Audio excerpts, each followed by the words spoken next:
Tuan Yang Bertuah, fokus ketujuh adalah melonjakkan pembangunan Sabah dan Sarawak dan negeri-negeri kurang membangun. Seperti yang telah saya nyatakan sebelum ini, saya komited untuk menyelesaikan isu-isu berhubung tuntutan Sabah dan Sarawak berdasarkan Perjanjian Malaysia 1963 atau MA 63. Ini termasuklah keperluan infrastruktur asas, kawal selia gas dan elektrik, aspek pendigitalan dan keselamatan. Oleh itu, pembangunan negeri Sarawak dan Sabah dan Sarawak akan terus diberikan keutamaan pada RMK 12. Penyediaan infrastruktur asas akan diperluas dengan membina jambatan dan menaik taraf 1,400 km jalan berturap luar bandar serta menyiapkan pembinaan 1,150 km lebuh raya Pen Borneo. Usaha mengurangkan jurang pembangunan ekonomi antara negeri, antara wilayah serta antara bandar dan luar bandar akan terus diberikan tumpuan. Usaha melonjakkan pertumbuhan negeri kurang membangun, terutamanya Sabah dan Sarawak, akan dipergiatkan.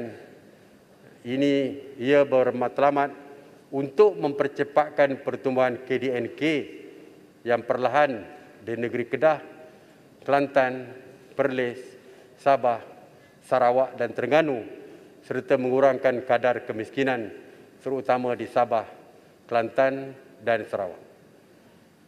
Bagi tujuan ini, sekurang-kurangnya 50% daripada keseluruhan peruntukan pembangunan asas persekutuan akan diagihkan kepada negeri-negeri tersebut.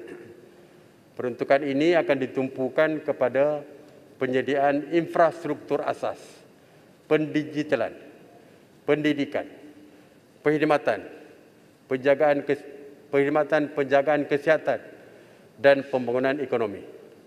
Saya sendiri akan memantau pelaksanaannya secara dekat. Seperti saya umumkan semasa Hari Malaysia, peruntukan sejumlah 7.7 bilion ringgit iaitu 3.61 bilion ringgit kepada negeri Sabah dan 4.09 bilion ringgit kepada negeri Sarawak disediakan bagi pelaksanaan jendela sepanjang tempoh RMK 12. Dengan peruntukan ini, liputan jalur lebar akan dipertingkat melalui pembinaan infrastruktur digital, termasuk pembinaan menara atau pemancar telekomunikasi. Sehingga Ogos 2021, sebanyak 2,645 infrastruktur digital siap dipasang di Sabah dan 2,117 di Sarawak. Bagi menambah baik bekalan elektrik, loji jana kuasa baru akan dibina dan talian penghantaran grid Timur Barat Sabah akan dinaik taraf. Projek pembinaan hidroelektrik Sabah, pembinaan di hidroelektrik Baleh di Sarawak dijangka siap pada tahun 2025.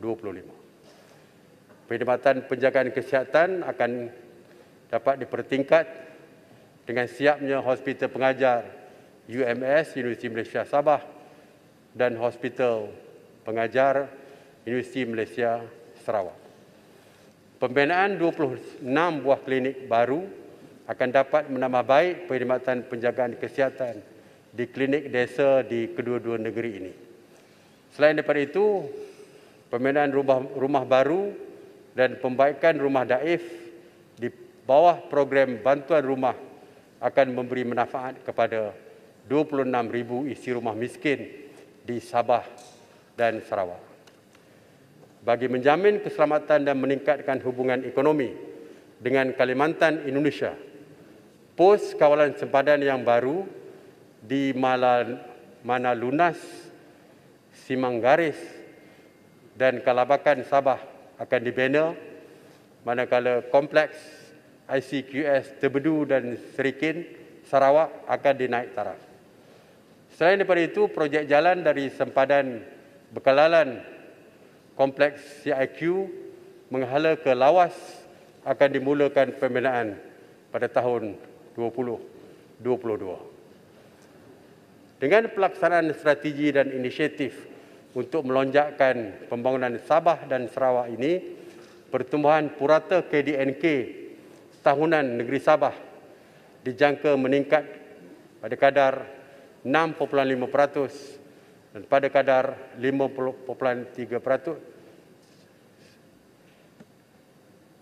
di Sarawak pada kadar 5.3% dalam tempoh 2021 hingga 2025. Saya berkeyakinan kedua-dua negeri ini mempunyai keupayaan dan kekuatan sumber yang boleh dioptimumkan sepenuhnya. Dengan itu, pertumbuhan sebenar boleh menjadi lebih tinggi daripada jangkaan ini.